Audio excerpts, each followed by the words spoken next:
কিশোরদা, আজ কেমন বেচা কেনা হচ্ছে গো? হ্যাঁ, তোমার তো প্রতিদিনই বেশ ভালোই বেচা কেনা হয়। ভাই অভিনন্দন। বিধাতার কৃপায় ভালোই বেচা কেনা হয়, খরিদ্দারের কোনো অভাব হয় না। আজও ভালোই বেচা কেনা হচ্ছে। তা তোমার কি খবর?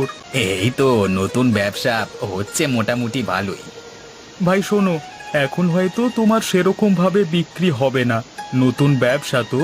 কিন্তু আমি এই ব্যবসায় অনেক দিন ধরে আছি, জানি কখন কি করতে হয়। কিছু প্রয়োজন হলে আমায় নির্দ্বিধায় বলবে ভাই, কেমন? জি কিশোরদা, নিশ্চয়ই বলবো। ভাই অভিনন্দন। নতুন ব্যবসায় বেশি লাভের কথা ভেবো না। এখন তুমি অল্প লাভে বিক্রি করো, মানুষের বিশ্বাস অর্জন হবে যখন, তখন দেখবে বিধাতা ঠিক তোমার হাতে বড় কিছু দেবে। হ্যাঁ দাদা, আপনি যেমন বললেন তেমনটাই করব। আমিও চাই একজন বড় ব্যবসায়ী হতে। তা ভাই, নতুন বিয়ে করলে একদিনেই দাদাটিকে মাছ ভাতের ভোজে নিমন্ত্রণ করবে না? হ্যাঁ, নিশ্চয়ই করব।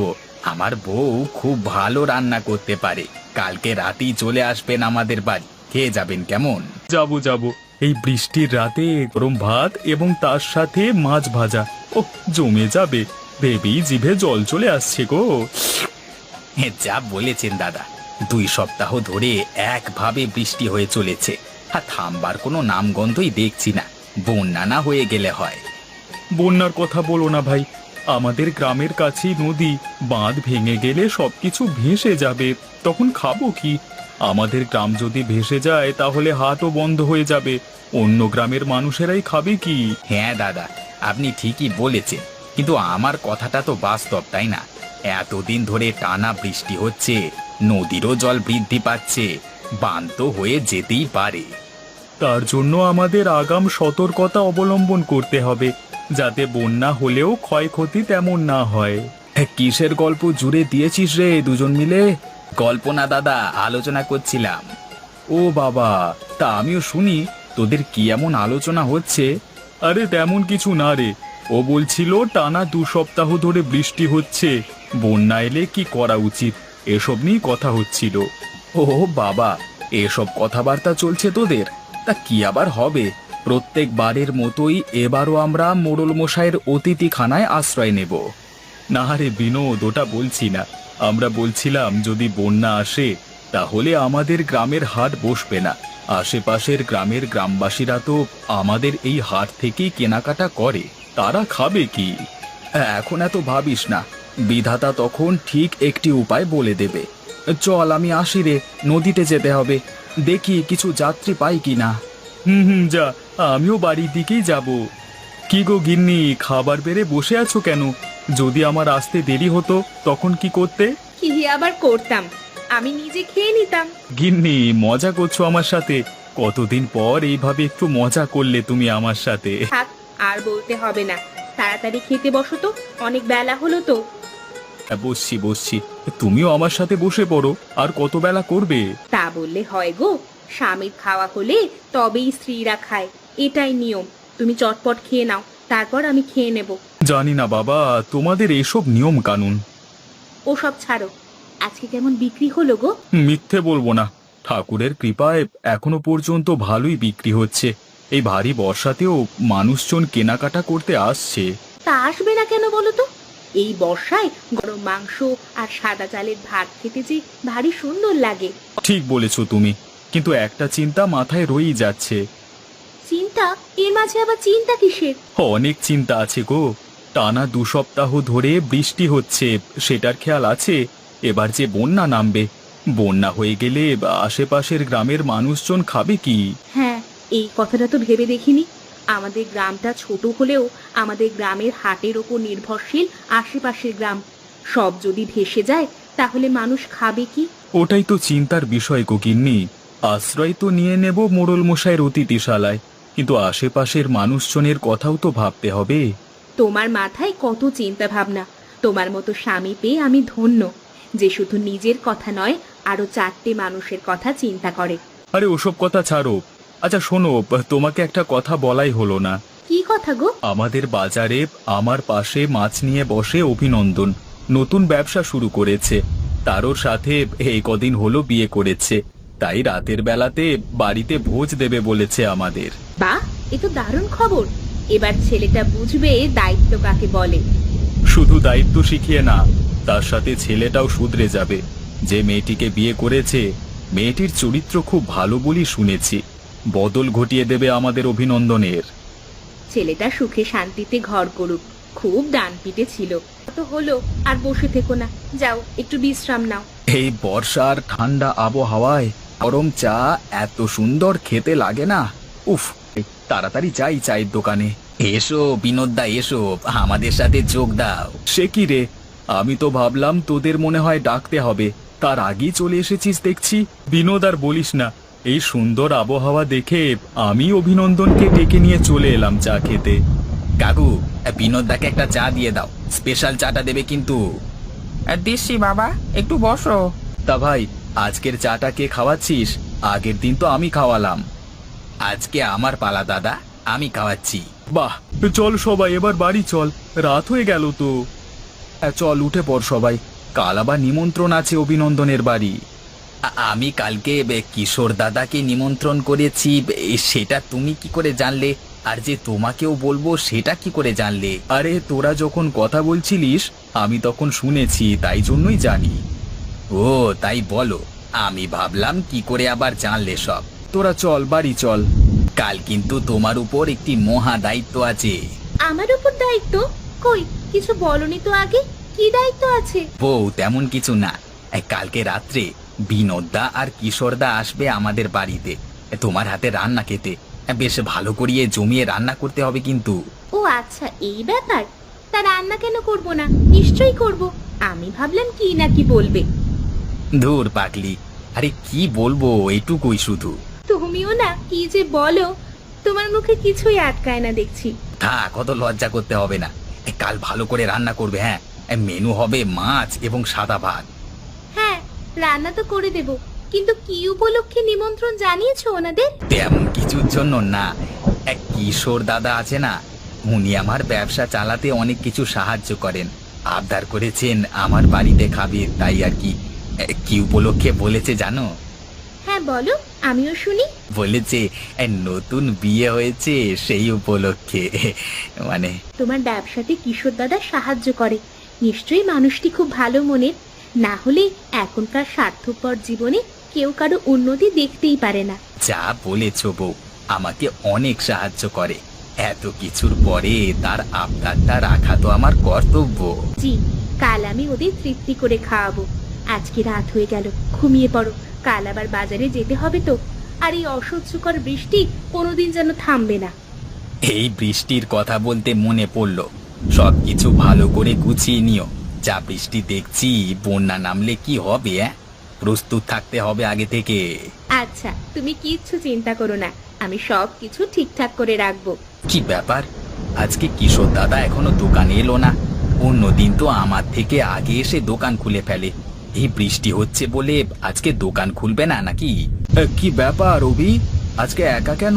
কিশোর কোথায়? জানি না গো দাদা, অন্যদিন তো কিশোর দাদা আমার থেকে আগে এসে দোকান খোলে, কিন্তু আজকে এখনো আসেনি কেন? সে আজকে মনে হয় আর আসবে না। দেখা যাক আসে কি। শুনুন গ্রামবাসীরা, একটু এইদিকে আসুন তো, আপনাদের জন্য জরুরি বার্তা আছে। আবার কি কিছু হলো নাকি? গ্রামের মোড়ল মশাই নিজে এসে প্রচার করছেন। চলো বিনোদদা, গিয়ে দেখে আসি কি বলছেন মোড়ল মশাই। তো আর উনি আসেননি। চলো গিয়ে দেখে আসি। মোড়ল মশাই বলুন, কি বার্তা আছে? নিশ্চয়ই গুরুত্বপূর্ণ বার্তা জানাবেন, তাই নিজে এসেছেন বলতে। হ্যাঁ বিনোদ, তুমি আন্দাজ ঠিকই করেছো। সকলে মন দিয়ে শুনুন। জি বাবু, বলুন। শুনুন গ্রামবাসীরা, শহর থেকে আমার কাছে খবর এসেছে, টানা 2 সপ্তাহ ধরে বৃষ্টি হচ্ছে। নদীর অবস্থা খুব ভয়ঙ্কর, কিছুদিনের মধ্যেই বন্যা হয়ে যেতে পারে। তাই আগাম সতর্ক হয়ে যান গ্রামবাসীরা। বন্যা হয়ে গেলে আপনারা আমার অতিথিশালায় আশ্রয় নেবেন। খাওয়া দাওয়ার ব্যবস্থা আমি করে দেব। বাবু, আমাদের ব্যবস্থা তো আপনি করে দেবেন, কিন্তু আমাদের হাট না বসলে আশেপাশের গ্রামের মানুষ তো কিছু খেতে পারবে না। আমাদের বাজারের ওপরই তো তারা নির্ভরশীল। হ্যাঁ মোড়ল মশাই, ও ঠিকই বলেছে, আমাদের তো সবার কথাই ভাবতে হবে, তাই না? আচ্ছা, আমি ভেবে দেখবো এখন কি করা যায়। কিন্তু আমার অতিথিশালায় অত জায়গা নেই যে আশেপাশের গ্রামের মানুষেরও ব্যবস্থা করব। বাবু, আমি একটা কথা বলছি, খারাপ ভাববেন না। আপনি এখন উত্তেজিত হয়ে পড়বেন না। শান্ত মাথায় বাড়িতে গিয়ে বিশ্রাম নিন। আমরা বিকেলের দিকে গিয়ে দেখা করব আপনার সাথে। হ্যাঁ মোড়ল মশাই, ও ঠিকই বলেছে। আপনি শান্ত হন, একটা উপায় ঠিক বেরিয়ে যাবে। আচ্ছা, আমি তাহলে এখন বাড়ি যাই। হ্যাঁ, তোমরা বিকেলে অবশ্যই আমার সাথে দেখা করো। বাড়ি আছিস নাকি? হ্যাঁ, ভেতরে আয়। বাইরে দাঁড়িয়ে আছিস কেন? কিশোর দাদা, কিশোর দাদা, খুব বড় বিপদ আসতে চলেছে। বিপদ? কি বিপদ রে? সব তো ঠিকঠাকই চলছে, কার কি বিপদ হলো রে? এখনো কারোর কিছু হয়নি, কিন্তু হতে কতক্ষণ? আরে কি হয়েছে খুলে বল। মোড়ল মশাই আজকে হাটে এসেছিলেন, এসে বলে গেলেন শহর থেকে খবর এসেছে নদীর অবস্থা খুব খারাপ, যখন তখন বন্যা হয়ে যেতে পারে, তাই সতর্ক করলেন। সে কি রে, আমাদের গ্রামে তো কোনোদিন বন্যা হয়নি। এখন কি করা যায় বলতে পারো? কিছু একটা করতে হবে আমাদের, না হলে মানুষজন যাবে কোথায়? তোর আগে শান্ত হ, বেশি উত্তেজিত হোস না, শান্ত হয়ে বস। ঠিক একটা উপায় বের করব আমরা। বিকেলে মোড়ল মশাইয়ের কাছে যাব, একটা সভা বসবে, তুইও যাস বুঝলি, ওটাই জানাতে এলাম। হ্যাঁ, নিশ্চয়ই যাব। সংকটের সময় এলে সকলে একত্রিত হওয়াটা খুবই জরুরি। কি যে হবে, হায় বিধাতা রক্ষা করো আমাদের। কই এখনো তো কেউ এলো না, সকলকেই তো আসতে বললাম। মোড়ল মশাই, আমরা সকলে এসে গেছি, সভা শুরু করুন। কিশোর, তুমি এসেছো? তা আমাদের গ্রামের এক ভয়ঙ্কর বিপদ ঘনিয়ে এসেছে তো। হ্যাঁ, সবই শুনেছি বিনোদ আর অভিনন্দনের মুখে। এখন ভয় পাওয়ার সময় নয়, সকলে মিলে একসাথে লড়ব। কার কি মত, কার কাছে কি উপায় আছে, সবাই জানাও একে একে। আমাদের প্রধান সমস্যা হচ্ছে খাদ্যের। এই নিয়ে যদি কারোর কাছে কোনো উপায় থাকে তাহলে নির্ভয়ে বলো। বাবু, আমি কিছু বলতে পারি? হ্যাঁ, নিশ্চয়ই বলো। এই সভা সকলের জন্যই, কেউ ছোট বড় নয়, তুমি নির্দ্বিধায় বলো।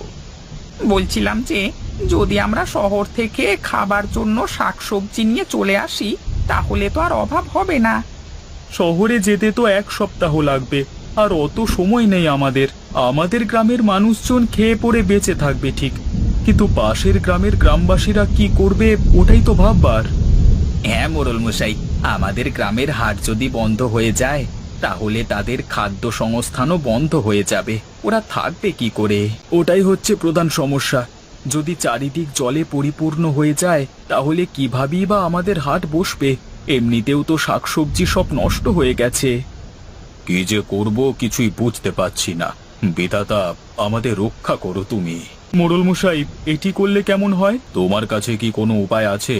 তাহলে বলো কিশোর। গ্রামের শাকসবজি তো নষ্ট হয়ে গেছে, তাহলে শাকসবজি বেচা কেনা হবে না, পড়ে থাকছে মাছ, মাংস আর ডিম। এখন কদিন মানুষকে শুধু মাছ, মাংস আর ডিম খেয়ে বেঁচে থাকতে হবে, আর খাবার ভাতের জন্য চাল নিশ্চয়ই সবার বাড়িতে থাকবে। হ্যাঁ, সে না হয় বুঝলাম, কিন্তু তুমি হাটে বিক্রি করবে কিভাবে? মোড়ল মশাই, পুরো কথাটা শুনুন। বলো বলো। আমি মুরগির হাটে থাকি, মানে মাংস বিক্রি করি। আমার পাশের দোকান অভিনন্দনের, মাছ বিক্রি করে। দুজনেরই দোকান টালির চালের, আর আমরা না হয় টালির চালের উপর উঠে বিক্রি করব। চাল পর্যন্ত তো বন্যার জল উঠবে না, তাহলেই হবে। মোড়ল মশাই, এই বুদ্ধিটা বেশ ভালো। আর আমাদের মাঝি ভাই বিনোদ সকল গ্রামবাসীকে নৌকায় করে নিয়ে আসতে সাহায্য করবে। হ্যাঁ, তাই হবে। বিনোদ, তোমার জানাশোনা আরো কয়েকজন মাঝিকে বলে রাখবে এই কথাটি, কেমন? আগে কর্তাবাবু, আপনি যেমনটি বলবেন। অভি, আমার হাতে একটি করে মুরগি তুলে দে। আমি খাঁচাটিকে তুলে নিয়েছি আমার টালির চালে, মুরগিগুলো দিলেই ভরে ফেলবো। আচ্ছা দাদা, তাই করছি। আগে তোমারটা হয়ে যাক, তারপর আমার মাছগুলিও তুলে ফেলবো। হ্যাঁ রে, একে হয়ে যাবে সব। তাড়াতাড়ি দে আমার হাতে হাতে। এই নাও দাদা, ধরো। বাহ, বেশ ভালোই প্রস্তুতি চলছে দেখছি। চালিয়ে যাও, চালিয়ে যাও। কখন কি হয়ে যাবে বলা খুব মুশকিল। হ্যাঁ, ওই জন্যই তো এত তাড়াতাড়ি তোড়জোড় করছি। আপনি এত ভোরে কি করছেন? না, তেমন কিছু না, এই দেখতে এসেছিলাম কেমন প্রস্তুতি চলছে। সকলকে তো বিপদের হাত থেকে রক্ষা করতে হবে, তাই জন্য। ভালোই করেছেন বাবু, আপনি দেখুন আমরা কাজ করি। মোড়ল মশাই, দোকানের ভেতরে গিয়ে বসুন, বসবার জায়গা আছে, শুধু দাঁড়িয়ে থাকবেন কেন? সকলের বিপদে আমি বসে থাকি কি করে? তোমরা কাজ করো, আমি দেখছি কোনো সাহায্য করতে পারি কিনা। মোড়ল মশাই, মই ধরে তাড়াতাড়ি চালে উঠে আসুন। ওই দেখা যাচ্ছে প্রবল বেগে জল ঢুকছে গ্রামে। ভাগ্যিস বললে, না হলে কোথায় এখন ভেসে যেতাম। এমন কথা মুখে আনবেন না, আপনার কৃপাতেই তো আমরা এত ভালো আছি। আমার কৃপা নয়, সবই বিধাতার ইচ্ছা। বিধাতার ইচ্ছে ছাড়া কোনো কিছুই সম্ভব নয়। বুদ্ধিটা বেশ কাজে দিয়েছে। দোকান ঘরগুলি ডুবে গেলেও চালটি ভেসে আছে। এবার বিনোদদা লোকজন নিয়ে এলেই বেচা কেনা শুরু হয়ে যাবে, কারোর কোনো সমস্যা হবে না। সবার উপকার হলেই তো ভালো, তাই না?